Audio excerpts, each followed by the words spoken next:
Remember when I told you no matter where I Assalamualaikum warahmatullahi wabarakatuh. Saya Nur Aini Pramita dari kelas A219 dengan nomor NIM 13519100087. Di sini saya akan mereview tentang etika penelitian. Etika penelitian adalah prinsip-prinsip moral yang diterapkan dalam penelitian yang berkaitan dengan beberapa norma, yaitu norma sopan santun yang memperhatikan konvensi dan kebiasaan dalam tatanan di masyarakat. Yang kedua, norma hukum mengenai pengenaan sanksi ketika terjadi pelanggaran, dan norma moral yang meliputi itikat dan kesadaran yang baik dan jujur dalam penelitian. Etika penelitian membantu untuk merumuskan pedoman etis yang lebih adekuat dan norma-norma baru yang dibutuhkan karena adanya perubahan dinamis dalam kehidupan masyarakat. Perkembangan etik penelitian kesehatan. Etik penelitian kedokteran mulai menjadi perhatian karena mulai menimbulkan masalah antara lain akibat adanya pelanggaran hak individu atau subjek manusia dan kesadaran masyarakat yang makin meningkat.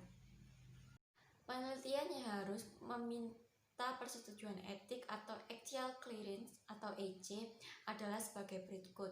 Yang pertama, penelitian terapeutik, yang kedua penelitian non-terapeutik, yang ketiga penelitian dengan masalah khusus atau dependent person dan wanita hamil, yang keempat penelitian yang mengikut sertakan manusia sebagai subjek penelitian, dan yang kelima penelitian yang menggunakan hewan percobaan atau bukan penelitian kesehatan hewan, meliputi aspek yang keenam farmaseutika, alat kesehatan, radiasi dan pemotretan, prosedur bedah, biologik,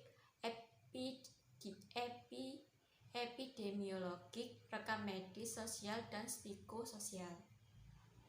Prinsip dasar etik penelitian kesehatan. Penerapan etik penelitian kesehatan dilakukan melalui 3 prinsip utama, yaitu yang pertama, beneficence, yaitu mengutamakan kesehatan manusia bahwa pada dasarnya di atas segalanya tidak boleh membahayakan subjek penelitian, yang mengandung 4 dimensi. Yang pertama, bebas dari bahaya, yang kedua bebas dari eksploitasi, yang ketiga manfaat dari penelitian, yang keempat rasio antara risiko dan manfaat. Yang kedua, menghargai martabat manusia. Menghormati martabat subjek sebagai manusia meliputi yang pertama, hak untuk self-determination atau menetapkan sendiri. Yang kedua, hak untuk mendapatkan penjelasan lengkap atau full disclosure. Yang ketiga, mendapatkan keadilan. Prinsip ini mengandung hak subjek untuk mendapatkan perlakuan yang adil dan hak mereka untuk mendapatkan keleluasan pribadi. Yang perlakuan adilnya mencakup aspek-aspek sebagai berikut. Yang pertama, seleksi subjek yang adil dan tidak diskriminatif. Yang kedua, perlakuan yang tidak menghukum bagi mereka yang menolak atau mengundurkan diri dari kesertaannya dalam penelitian. Yang ketiga, penghargaan terhadap semua persetujuan yang telah dibuat antara peneliti dan subjek. Yang keempat, subjek dapat mengakses penelitian setiap saat diperlukan untuk mengklarifikasi informasi. Yang kelima, subjek dapat mengakses bantuan profesional yang sesuai apabila terjadi gangguan fisik atau psikologis. Yang keenam, mendapatkan penjelasan. Yang ketujuh, perlakuan yang penuh rasa hormat selama penelitian. Setelah penjelasan, persetujuan setelah penjelasan adalah persetujuan yang diberikan oleh seorang individu yang kompeten sesudah mendapatkan penjelasan yang diperlukan. Cukup memahami informasi tersebut dan setelah mempertimbangkan informasi tersebut, membuat suatu keputusan tanpa ada paksaan, pengaruh yang berlebihan, bujukan atau intimidasi untuk ikut dalam penelitian.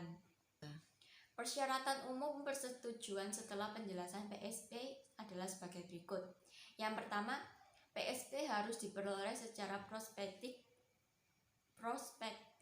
dari subjek atau wali subjek yang sah sebelum perlakuan pada subjek. Yang kedua, informasi harus disampaikan dengan bahasa yang sederhana dan mudah dimengerti. Yang ketiga, subjek harus diberi cukup kesempatan untuk mempertimbangkan apakah ia mau berpartisipasi. Yang keempat, persetujuan harus diberikan tanpa paksaan atau pengaruh yang berlebihan. Yang kelima, subjek harus dibuat untuk menyerahkan hak untuk tidak ikut atau diberi kesan seolah-olah bahwa ia diminta untuk berbuat demikian. Yang keenam, PSP harus didapat dari subjek atau wali yang sah. Dan yang ketujuh, PSP dibuat tertulis, diketahui, dan ditandatangani oleh saksi. Dalam pembuatan PSP, terdapat 8 unsur pokok yang termuat di dalamnya. Yang pertama, deskripsi tentang penelitian. Yang kedua, risiko dan ketidaknyamanan.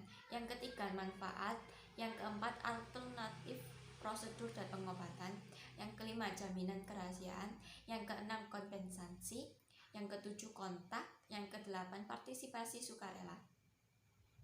Etika peneliti kesehatan. Penelitian yang berkualitas tidak hanya ditentukan oleh rancangan penelitian dan instrumen yang memadai, namun juga tergantung pada hal-hal seperti memenuhi kaidah-kaidah ilmiah dan etika penelitian, tepat waktu dan tepat guna, dan sumber daya yang berkualitas serta memiliki integritas yang tinggi sebagai seorang peneliti.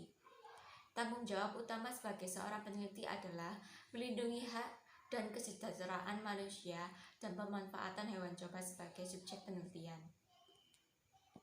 Seorang peneliti juga bertanggung jawab atas penyampaian laporan hasil penelitian kepada Komisi Etik Penelitian Kesehatan yang sesuai ketentuan yang berlaku. Apabila terjadi masalah yang tak terduga yang terkait dengan risiko subjek atau hal lainnya, harus segera melaporkannya kepada Komite Etik Penelitian Kesehatan. 1. Persetujuan etik atau ethical clearance, yaitu harus dimiliki oleh seorang peneliti yang melibatkan manusia atau hewan sebagai subjek penelitian. Yang kedua, integritas peneliti. Itu harus dituntut untuk memiliki integritas yang tinggi, yang meliputi hal-hal sebagai berikut. Yang pertama, bermoral tinggi, berperilaku baik dan jujur, adil, bekerja dengan sepenuh hati, dan bertanggung jawab. Yang kedua, dalam mengumpulkan data atau informasi, manajemen data, menyimpan data, sharing, dan kepemilikan data. Yang ketiga, memperhatikan aspek kesehatan lingkungan dan isu keamanan. Dan yang keempat, memiliki akuntabilitas fisik yang baik. Yang ketiga, penulis dalam publikasi ilmiah. Tahapan setelah selesai penelitian yang menuntut tanggung jawab etik seorang peneliti adalah ketika menjadikan laporan penelitian sebagai tulisan dalam publikasi ilmiah seperti jurnal, yang memberi kontribusi substansial dalam perencanaan, pelaksanaan penelitian, dan laporan hasil penelitian berhak untuk dicantumkan sebagai peneliti. Yang keempat, plagiarisme, yang memiliki makna mencuri sastra, pencurian kepemilikan intelektual, dan tindak kecurangan. Plagiat adalah perbuatan secara sengaja atau tidak sengaja dalam memperoleh atau mencoba memperoleh kredit atau nilai untuk suatu karya ilmiah dengan mengutip sebagian atau seluruh karya dan atau karya ilmiah pihak lain yang diakui sebagai karya ilmiahnya tanpa menyatakan sumber secara tepat dan memadai. Demikianlah yang bisa saya sampaikan. Semoga bermanfaat. Apabila ada kesalahan atau kekurangan kata yang saya sampaikan, mohon dimaklumi. Sekian dan terima kasih. Wassalamualaikum warahmatullahi wabarakatuh.